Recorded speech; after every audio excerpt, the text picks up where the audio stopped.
Should be slipping today. Signing sheets going around and then, make sure everyone has a paper. The net on the television.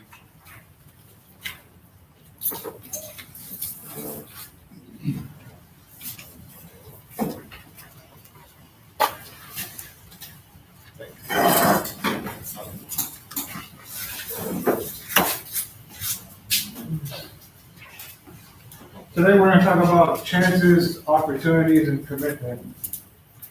Can somebody read the first paragraph for me? Many times we don't realize what we have opportunities given. We don't appreciate opportunities given to us or recognize opportunities to take full advantage of. Example, you tell yourself, I'm really done with this stuff. I'll never do this stuff again. I'll take the honest route. Meanwhile, you're already go up, then they come up, back your car, about to go to the answer. Does it have to make that part for you to make a positive change in your life? What do you think? No. But for me, took that. For me, what happened is, I went to jail. After that, I went to bar for the first time in my life.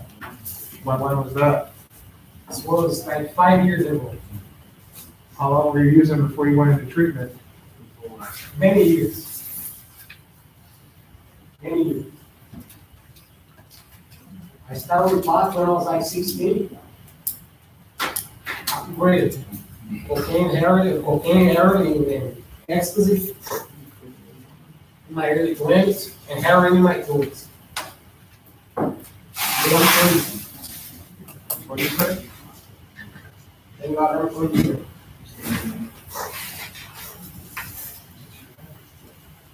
And then someone else, what do you think about the first paragraph?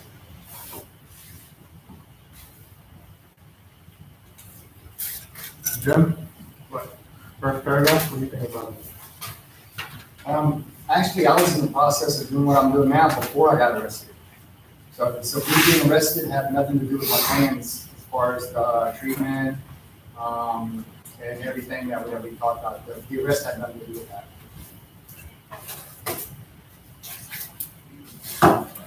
But, so you were getting arrested before you came to treatment, you're saying? No, actually, I was arrested, after I got out, for this year. I was arrested, first time after I got out of IRT. And, went on my little binge, and then back to IRT.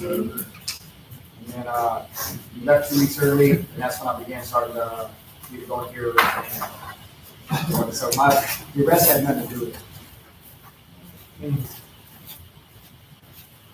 How about, I'm still in the process. the last question is, like, did it have to make it that hard for you to want to make a change in your life? Like, you said, No, I was already in the process. It's just a very big session of cocaine, and that's just no big deal. But I was, like I said, I've been working on this for a few years. So the arrest had nothing to do with it. It just happened. well, you want to answer that one? Well, I mean, luckily I've never had any law enforcement troubles or anything like that, but you know, I truly hit my bottom, you know, this time around. And, you know, like I said before, not so much monetarily, but more of a moral bottom. And it's taken that, I guess, 2 years of not doing anything, you know, and just being on a couch watching Netflix all day and, you know, pretty much being enabled, you know, and it just took this time for me to be able to be a little bit more passive and take the suggestions and take advantage of what's really given to me, you know. Luckily, you know, I came back around, you know. I'm guaranteed another run, but I'm not guaranteed another, you know, recovery. How about you, Mr. President? Well, The president. What about you? I'm here because alcohol addiction, marijuana addiction, and I do feel the program is very helpful. Sometimes I wander off. But yeah.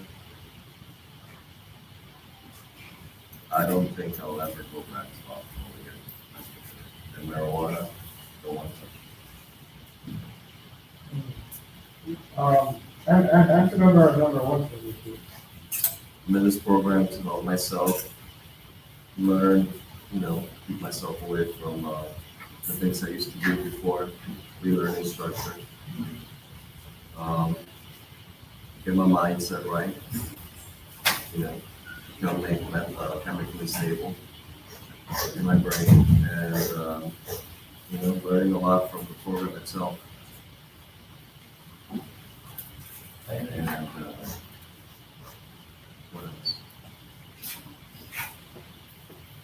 But You think it's harder to get off alcohol than other drugs?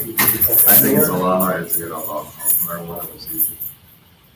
I didn't feel any cravings, or, I didn't really feel like I needed it. I honestly had stopped smoking since I took on more drinking than smoking. And then I would smoke a little bit and it felt disgusting. So the alcohol took over. How do you think you're gonna be like when, like, you're out of here, you go to the gas station, it's full gas, and you see like the big neon sign, like beer and all that stuff? Obviously, I'm not gonna be around it, so I'm not gonna try to get myself into things that are gonna get me to go back to it. No, I'm saying it's like you're just selling gas at the gas station, you see like the beer sign. Oh, I'm not gonna pick it up. I'm definitely not going to, try to pick it up at all. And I won't be driving, so there won't be needed to go to a gas station. Can someone read the part that starts off or tell us about a situation? Loud for me? Tell us about a situation you survived, made it through, that when you look back, you feel fortunate, and things played out that way. With this in mind, ask yourself, one, Just that one. What was that one? Anyone wanna share on that one? For me, it was the day I went to jail. The last time I used. Like, I don't know if I overdosed or I just nodded out or passed out and car in the ditch. And I guess I had someone following me the whole time. Like I said, I hit a trash can and a stop sign. They thought it was an old person falling asleep behind the wheel because I have a Cadillac, and they thought it was an old person probably driving, but so they were concerned maybe it was probably an old person driving, couldn't stay awake or something, but it was me high on heroin and fentanyl. Shit, I don't really remember that day, to be honest with you. I don't remember shit. Just pieces here and there, waking up in the hospital, waking up. Paramedics, going back to sleep, waking up again, and the police in my face, going back to sleep. The nurses in my face, going back to sleep. It was like, it's a bunch of shit. Like, I really don't remember that whole fucking day. And, yeah, I'm glad the way it played out, because what if that person wasn't following me? What if I did overdose? Or what if, you know what I mean? Yeah, you know, maybe I wouldn't be here talking to y'all, maybe I wouldn't be here in this program. You don't remember the whole day? I remember the morning right before I started using and all that shit. I remember just bits and pieces of it, but I don't even remember where I put my car at. Like, to be honest with you, I know the street I was on because I looked it up and I went to go see where I was at. And it's which one of the roads that I always take. And I had to go back with it. And yeah, but I just don't know where I put the car at, you know. There's a bunch of houses everywhere, just fucking ditch everywhere. Yeah, and for me, like I said, it would have to make it this far for you to make a positive change. No, I already wanted to. I kept lying and hiding my addiction, and I wanted to change. And for me, it was either changing or staying in jail and losing my daughter losing everything that I had at the moment. And it sucked that I had to go to jail. Shit, now I fucking got possession of fucking heroin and fentanyl. I got 2 years probation, 6 months here. Had to pay money to come here because they kept trying to send me to prison with a fucking offender. So I had to get a lawyer to get me this deal that I have now. And yeah, it sucked that I had to go to jail. You know what I mean? Because everyone thought I was just doing pills. They didn't know I was shooting up and all that shit until that day. And yeah, my girlfriend had told me well, she made me stay there for 3 nights to detox. I think it happened on a Friday morning. So I know I was in jail Friday, Saturday. Sunday I got out like late in the afternoon, and I just went home to take a shower or whatever. And then I went to New Horizons, a detox center right there in Fort Pierce. I stayed there for a day and a half until I got my doctor appointment for my Suboxone. And then since then, I've been clean off of heroin and shit. But again, like I said, a lot of people that know me here is following week after I started my sobriety, I lost my brother, my older brother. So yeah, if it didn't play out the way this shit played out, like I always said, my mom would have been burying 2 kids probably back to back, because I probably would have been relapsed. After my brother passed away, probably would have went and got some more heroin, probably would have fucking OD'd. And again, I probably won't be here. But yeah, I'm grateful the way this shit played out. It is what it is, you know what I mean? I accept it, you know what I mean? I made the best of it this past year. I rebuilt my life a lot this past year. The first few months were hard, whatever, depression, felt like shit, felt worthless, all that shit. Felt like, damn, my brother was only drinking and I'm over here fucking shooting up dope. And I made it, but he did it. Then I started attending classes and shit, meetings and shit. Like I said, I accepted it, accepted my fuck ups, accepted everything I did. Apologized, did everything, all the necessary shit that they told me to do to make myself feel better. Went back to work. After I went back to work, shit got even better. I came here to this program because I know I needed some type of fucking help, even though I had my addiction under control with medication, but I still needed some type of fucking counseling or therapy or something, just because I never really came to an understanding why my brother passed away.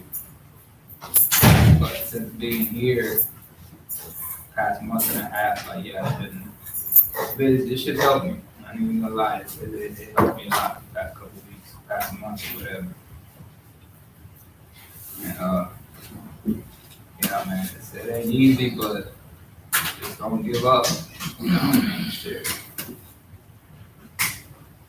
I mean, I know I'm gonna take a lot of useful shit out of here to help me keep going with my sobriety. I hit my first year of sobriety. I'm in quarantine by myself on June 2nd, the day after my birthday. Yeah, so that's it for now.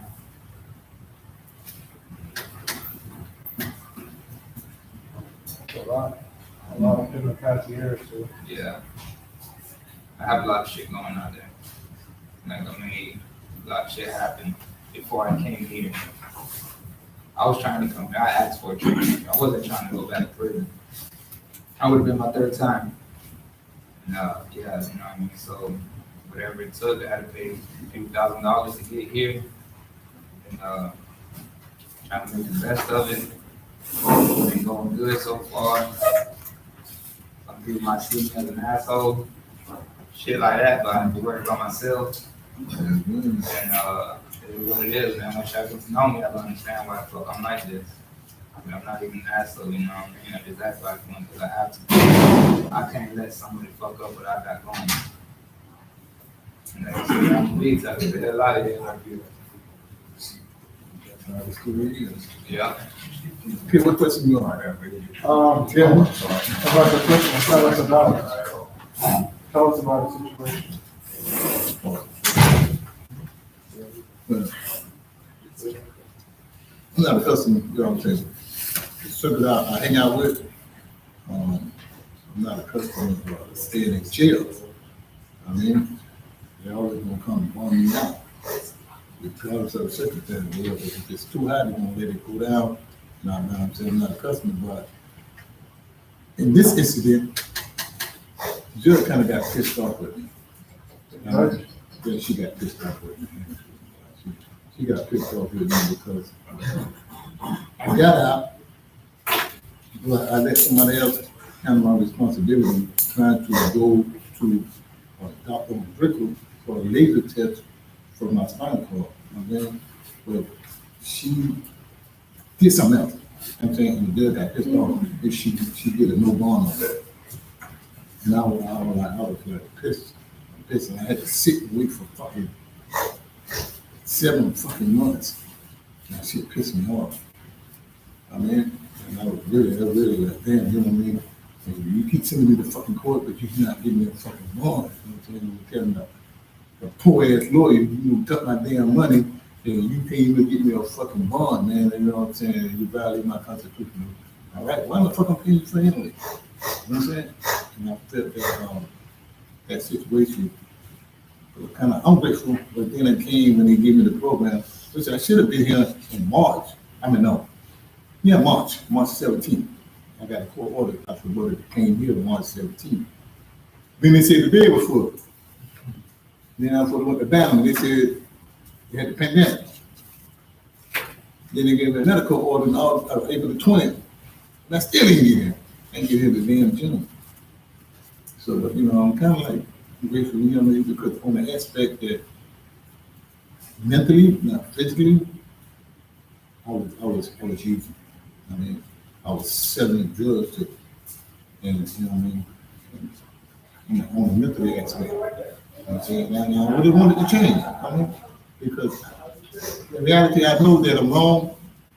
I'm saying, it's like, you ever seen the movie or read the book, The Catch Me Killer? It's like, I was telling the cop to catch me if you do it, I don't care.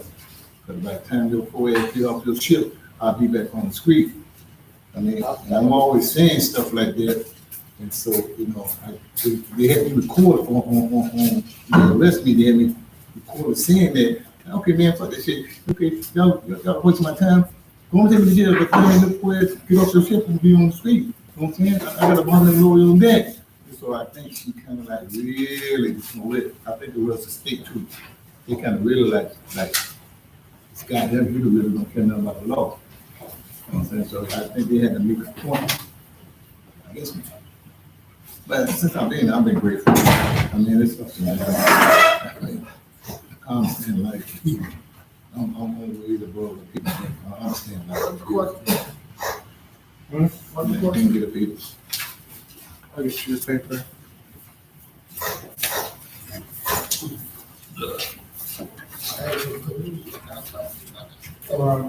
This one, but, Benjamin, tell us about the situation, that one. You one time.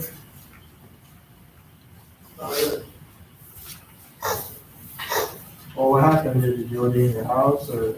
I hadn't used it in a long time, and I went to work one day and thought I should be rewarded, so I stopped by an old house where an old friend of mine and I did a little bit, and I OD'd, and I'm lucky that I woke up. Did the paramedics wake you up or? Yeah. You woke up? Yeah, I woke up in the hospital. Yeah, that stuff is dangerous. Yeah. I have a friend at the paramedic, he's in like real heroin, like 3 shots of narcotic in your back. But with that shit out there now, it's like 8, 9, 10. Sometimes they still don't even come back. Yeah. Matthew? No, tell us about the situation. Me? No, Matthew.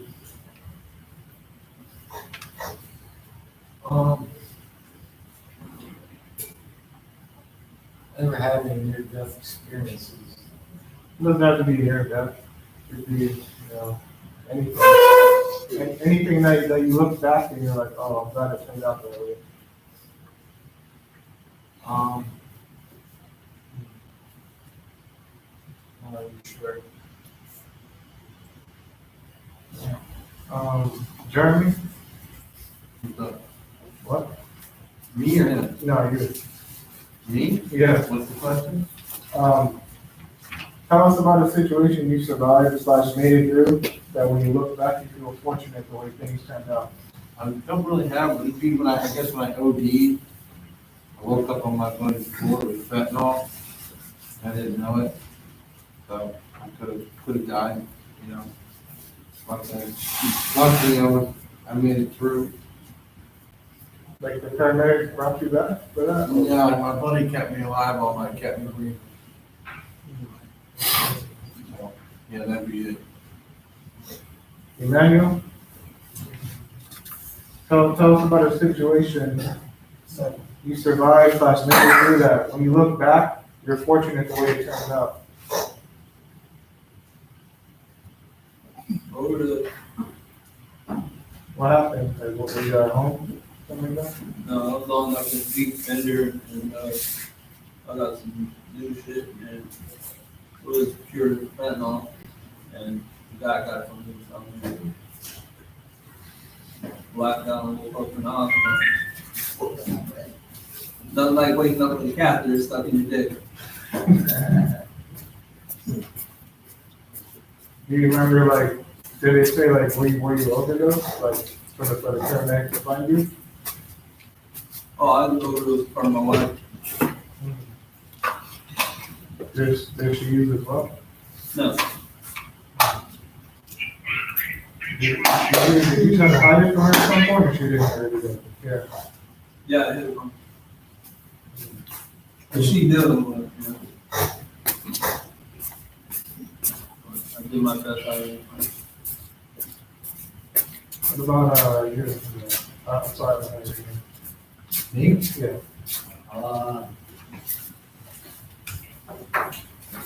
I don't know, the year that I used, glad I made it through. No, I'm intact the way I am. Good work. What was your favorite place? Matt. Did it for a long time, so now I'm actually cleaning different. August?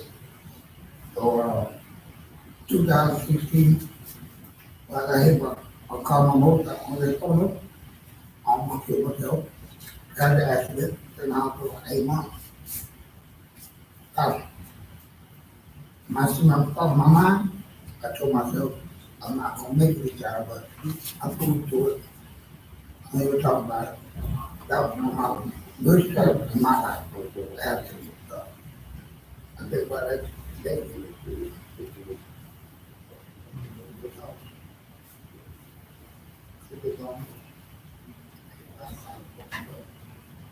Yeah, you're still here. My little brother. They see me like this. I told you so. Yeah. I had to mess up. I'll tell you. I think that I will take them to Yeah, you're still here. yeah. Not me. Jason? Overdosing and coming back. Were you like in your house? I was at someone else's house. I woke up in the first time I woke up in the ambulance. The second time I was in the hospital. Off the same overdose? No, I was too simple.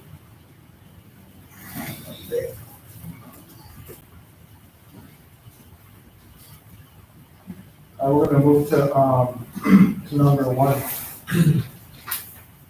I mean, this is an honest question, like, it's easy to BS it, but, like, it's an honest question when you answer it. Who wants to go first? Jim? My name is Roland, so we've been over this for a while. further my treatment and healing process, I spent 4 years destroying my life. And take What did you say, you can speak up? Okay, it says, why am I here? Why am I in this program? To further my treatment and healing process, I spent 40 years destroying my life, and it will take time to fix it. What do you think is different this time while you're treating? You think you got it together this time? Do I know for a fact? I would like to on this last question, I believe that's a stupid question. Because, if I wanted to use them, I would have to. I'm here for a reason and purpose, I'm choosing to do this. Like I said, man, I'm fixing to do bro, it's time. Beyond. If I want to leave, I can leave right now, regardless of court, all I gotta do is just go take the piss test every month and just left. So I go to court and on probation, but I choose to be here for my own purposes. For the help to do it, because I can't do it on my own. I've already tried it, it don't work. That's not working.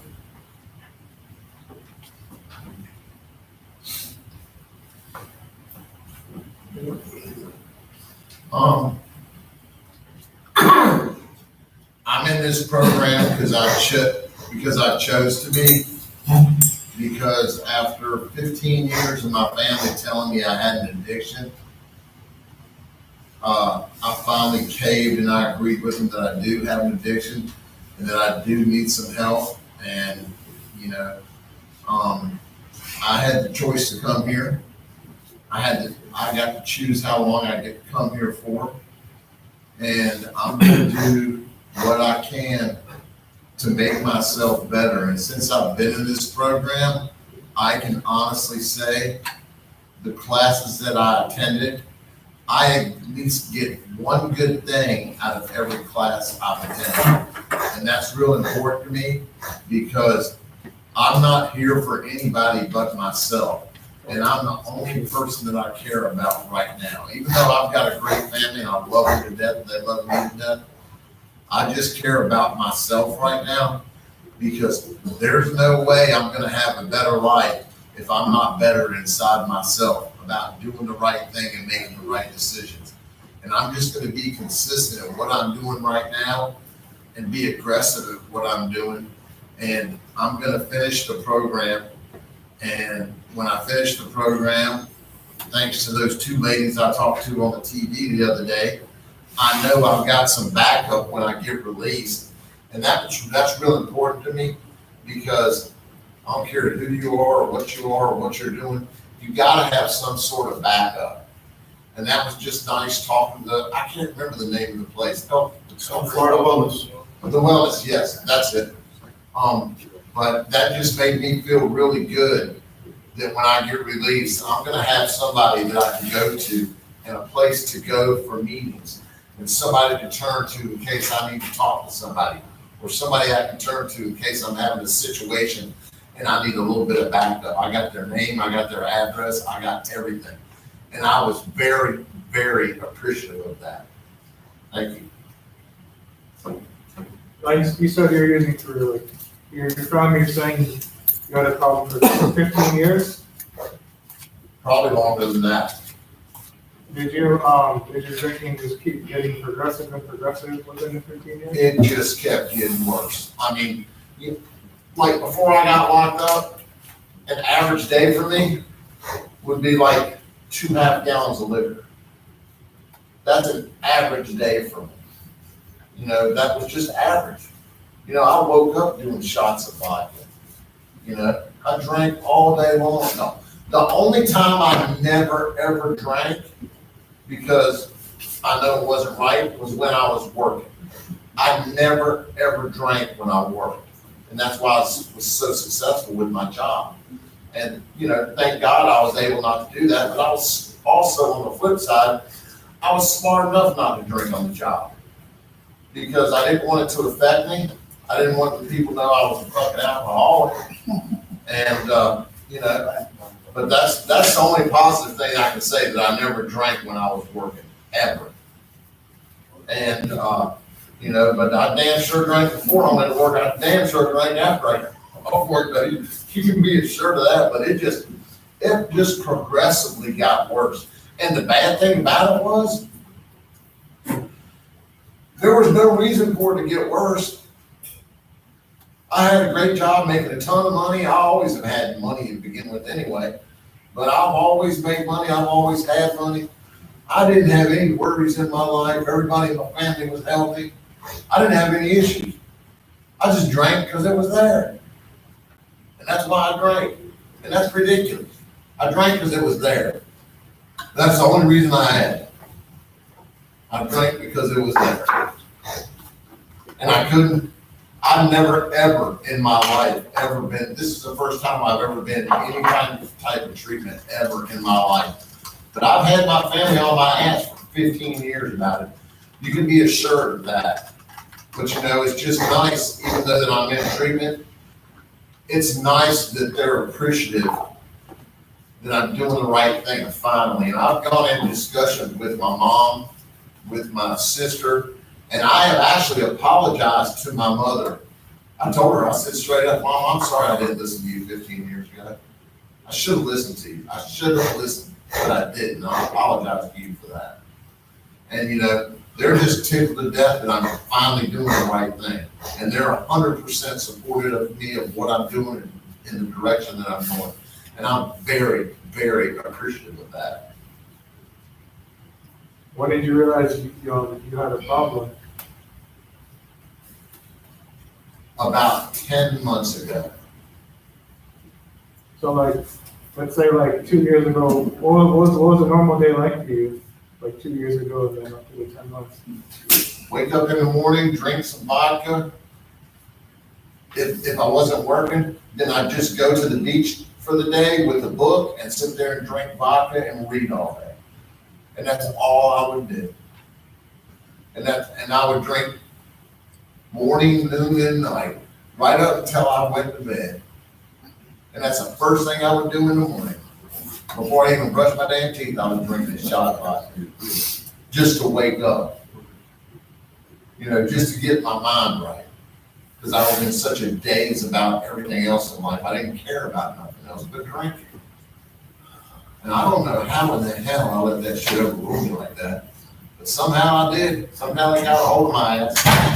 And it took me for a ringer. But I'm gonna tell you one thing. I personally, when I got arrested that last time, and they brought me into the jail, they came in there and I went in there with the medical lady. The next thing I know, they took me to the hospital. My blood pressure was just like unbelievable. It was something stupid. Like, I forget, it was like 202 over 119. And they took me right to the hospital. And I ended up, I'm gonna honestly say, that's probably the worst 5 days I can remember that I've ever had. I detoxed off alcohol, and I thought I was going down. I thought I had unbelievable shakes. Hell, I couldn't even hold a glass of water to drink it. I was shaking all the time. I was sick. I couldn't even get out of bed. I was literally in bed for like 7 whole days. And then like on the 8th day, they finally shipped me back to the jail. And because of my blood pressure had gotten under control. And then they had me on blood pressure medicine I was taking every day. And then like, lo and behold, a week later, for some reason, they take my blood pressure again, and it freaking just, for no reason, like skyrocketed again. And they freaked out. They sent me to the hospital again. And I stayed in there for 3 more days until they got my blood pressure under control. And then the doctor was telling the people, look, this is the medicine that he needs to take. You know, the stuff that you guys are giving him ain't working. This is what you need to take. And I called my sister up, and I had my sister give them all of my insurance information so I could buy the medicine that I'm supposed to take. Because the medicine that they were giving me in jail was not even close to what I should have been taking to begin with. Because the jail said they couldn't afford it. And, you know, so I ended up being able to, through my sister, purchase my own medicine So therefore, that helped me tremendously after that, and I didn't have any more issues with my blood pressure at all. And everything was, pretty copacetic. And when I came in here, when I went to the doctors in here, I went in there and my blood pressure was 171 over 101. And I went to the doctor and I said, that's good. He said, no, it's not. And I said, well, it really is good, believe it or not. And then I told him about my past experiences, and then I'm waiting on them right now because I explained to him the medicine that I was taking, and I couldn't remember the name of it. So when we were in his office, he called up. My father used to be a doctor, and the other doctor who took over my dad's practice is still there. And he actually called him up and asked him what I'd been taking. And so he's gonna make sure that I get something that is kind of like a little higher level of a blood pressure medicine. I'm just, I was supposed to go back on Monday, but for some reason they canceled it. And I'm just waiting to go back to the doctor right now so he can get me back on the right blood pressure medicine and make sure I'm okay. But I've been feeling okay. I've been having any shakes or nothing like that, or you know, feeling sleepy or nothing like that, you know, like any of that stuff that happens sometimes with your blood pressure. But I've been feeling good, so that's good. Thanks for asking. Thank you. Matthew, number one. Yeah, I'm here in this program for a quarter of the year, but I'm here to have the drug problem, What was your drug of choice? correct? How old are you? 22. I didn't know you just look younger. I can't pick English with the crack for some reason. Yeah, I can't either. It don't look like it does. He don't look like a crack addict. But he is. Get a 20 rock. Yeah, when did you first start like smoking crack or like, using anything? 18, but I was 12. I started smoking spice and marijuana, and yeah. When I was 18, I started smoking crack, doing cocaine and all that, and stuff like that. How did you like get into all that? Like, was it your friends or something?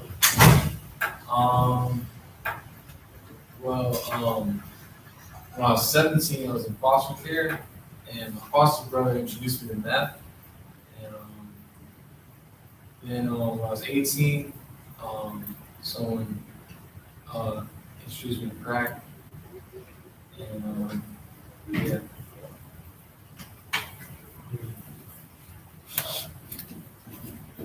What was for number one?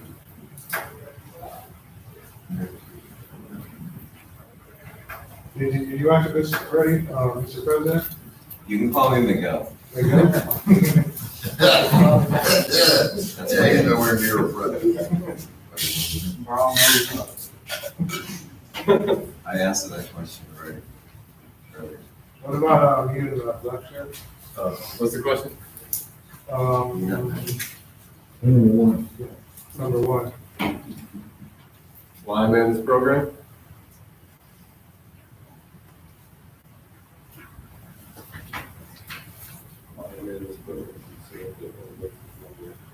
Hurry up. All right. Why am I in this program? 275. Because I'm court ordered to this program.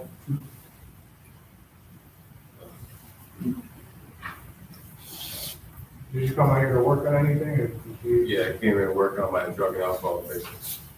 So the structure and content of the program only. Have you been in treatment before? No, What was your drug of choice? alcohol. What was the number one? I'm court ordered here, and I'm just tired. Tired of all this shit. How much longer do you have to be in this program? Longer than anybody else in this room. Got like 15 more months left.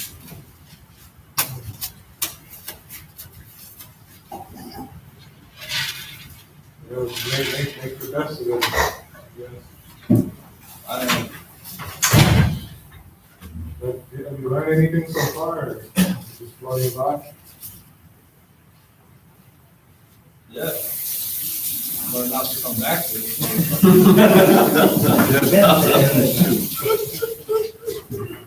And we can have the people.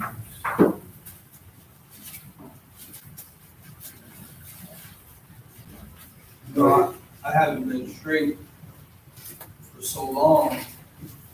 You know, reality is like a different feeling altogether. And it's just something I'm still getting used to, you know.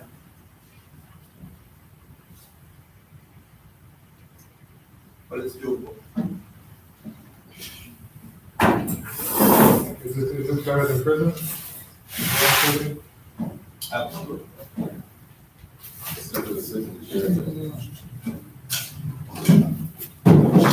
All right, who else is on the line?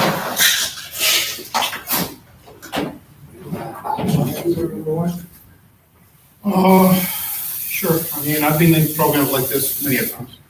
I mean, between Baker Act's programs like this and hospital stays and such, I mean, there's been at least 10 to 12 different times. And I always say this time is going to be it, this time is going to be it, you know, and 3, 4, 5 months later, I'm relapsing again. The choice is out right now.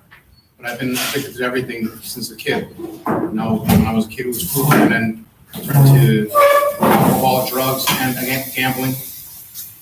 You know, it's been one addiction after another. You know, but this has been the most difficult one that has been able to kick so far. You know, I guess it's because it's so readily available, maybe, or because I think I could just have one. You know, cocaine I was able to drop one day to the next. This got me by the balls for the last 12 years. Definitely appreciate that I was able to get in here because, you know, I went Friday for my assessment, on Friday for my assessment at BARC, and they told me it was going to be a few weeks before they got a bed for me. Next day they called me and they told me they'll have a bed for me on Tuesday. Now, unfortunately, I drank on Friday because I was pissed off that I wasn't able to get, you know, like we said in the questions here earlier. You know, so I had to extend the stay to come in on Thursday so I get all the alcohol out of my system. And luckily I was able to get it all out, you know, and I'm just gonna take the suggestions this time, you know, and not do it my way. You know, definitely balancing myself and not just doing captain recovery stuff, you know. I'm actually enjoying some time, you know, alone and doing my recovery, you know, just balancing everything out. Definitely appreciative, and I don't intend to come back to any more facilities like this unless it's for giving a meeting or something like that. So. Did you have to replace like one addiction for another? Oh, definitely. Well, what happened with me is I used to be 430 pounds, and I had a gastric sleeve surgery, and food was my addiction, obviously. And since I couldn't eat the food anymore, I went towards alcohol, and that's the one thing they told me not to do. You know, when I was there, don't have alcohol. And one day at work, you know, after working 40 hours straight, I had a shot, you know, to keep going. And that shot just turned and progressed. And I mean, here I was now, handle half a day, every day. Last 2 years, not working, not doing anything, just using up what I had.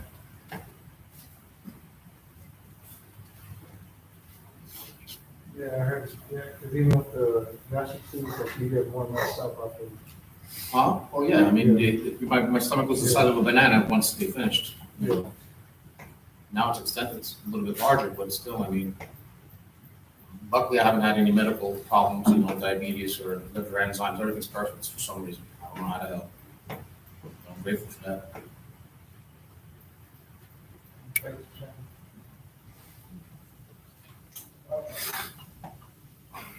You answer number one, Jason? Court ordered here. The class that I've been in, I'm just trying to brush up on my tools. I've been sober for a while now, so I'm just trying to learn, you know, little different tools and enough for when I get out. You know, I'm trying to get everything I can out of place, you know. One of it. What type of stuff you need to do when you get out, like for work and all that stuff? I'm gonna go back to this exporting company I worked on. So, yeah, just for me getting that forklift certification, I mean, I'm gonna probably get $2-3 more an hour just for that. So I'm thankful I got that. And what do you think you'll do for pass your time, like fun? I'm gonna be on community control, so I'm gonna be stuck at home and work for a year and a half. But I'm gonna have my kids over, you know, and barbecues and whatnot, and just stuff outside. Yeah, I'm kind of limited what I can do. So, but I can go to meetings as long as it's like, well, hopefully we have meetings out there. I don't know because of COVID.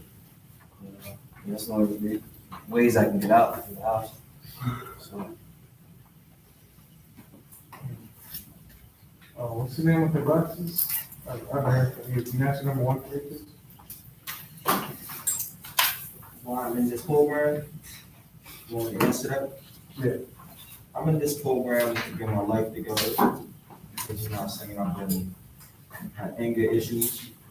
Like, the reason I got arrested, you know what I'm saying, I got arrested for fighting a guy at a gas station. He pressed charges on me. I beat him up badly and I hit him with a garbage can at the top of it. And you know what I'm saying, like, you know, I honestly want to, you know, do something good with my life. I always do good, but I want more improvement in my life. So I respect this program for, you know, helping, but you know, I help myself, but I still respect their rules. So, you know, I can figure out the help that they're giving me, so I can better my life and do something, you know, I keep myself on a good mindset. You know what I mean? I'm always doing good, and I'm always just keeping myself, my awareness up, and not worrying about the stupidity of what people's concern of themselves is about, because I know who I am and what I do. And I don't have to stress their stupidity or dumbass nonsense they're trying to send towards me, because that's not my problem, it's their own problem. But you know, I do good. I highly respect myself. You know what I'm saying? You know what I mean? I have certain respect for certain people. But you know, I just want to do this program, accomplish this program, and go about my life. I don't got nothing, nothing stressing me. You know what I mean? Like, you know what I'm saying?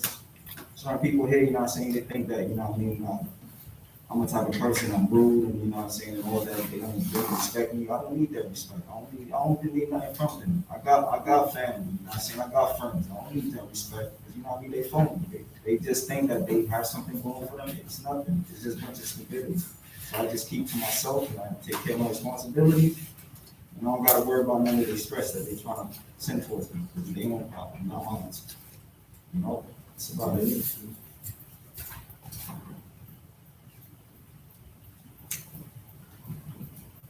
Joshua? I'm in this program. The one I was ordered, but I asked for it. It was something that I know I needed, even though I had my addiction under control. It was still something that I wanted, because, like I said, just like Jason said, it was, I know I could get some help from things out of it to help me continue my sobriety once I get out of here.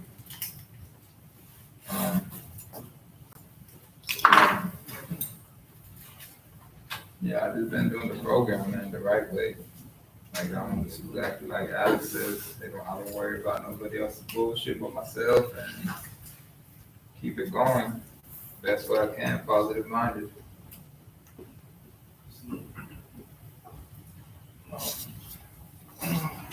Get a signing, Corey? Yeah, I'll grab it. I got my name on that. I'll get it. Yes, sir.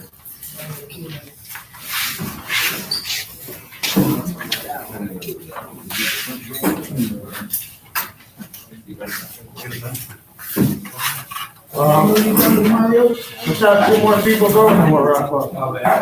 Is that? So we'll have 2 more people go and then we'll wrap up.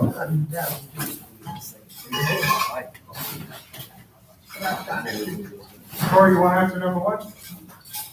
Yeah, sure. Why am I in this program?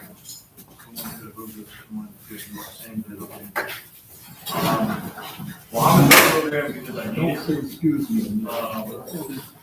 You know, my selfishness, it's my drug use. But they just committed some crime. What might happen? Therefore, I need this program. And whether I determined it or someone else did, I'm here because I need it. One more person?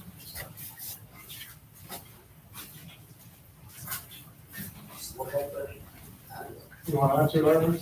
But, yeah, okay, I'm just gonna run court order. I come, my ain't been no problem. Since I've been in the house, so it should become, right now, away from me. That's something I left the household, that's good.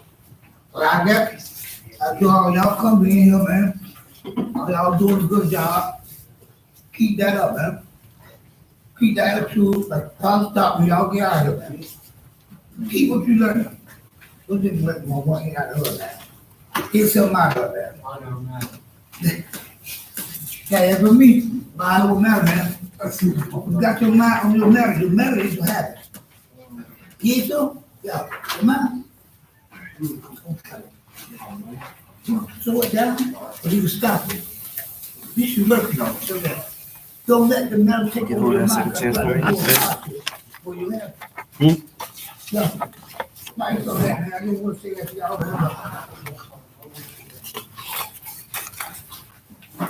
No, July 22nd, right? I'll tell the being bad. I'm watching my old niggas, my old niggas, right? That's my trip. So I gotta keep that positive thought on my mind. But then, think of negativity, man. The negative, problem number trouble and destruction, man. Yeah. You see that really bigger picture in your life, man. You accomplish something. On a positive. Negative, downfall in your life, man. It's hard to come from doing negative stuff. You be doing the best out of your life. It's hard. But I got it.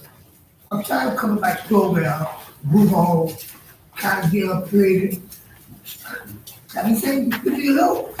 I'm 50. I don't care what you said. You did a real with all this start. You're 22. It's time to try to live your life, man. I'm doing a real on my man. I see shit, does it. I'm doing all that shit. I try to accomplish something positive, man. That's all I gotta say that. I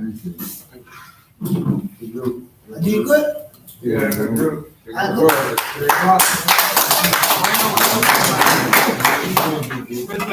Charles is the best. Charles, like, take,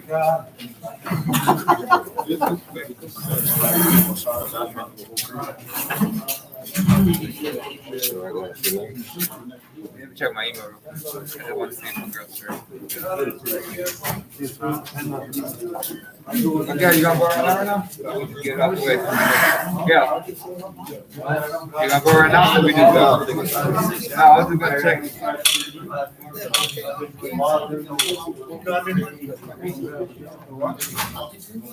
Man,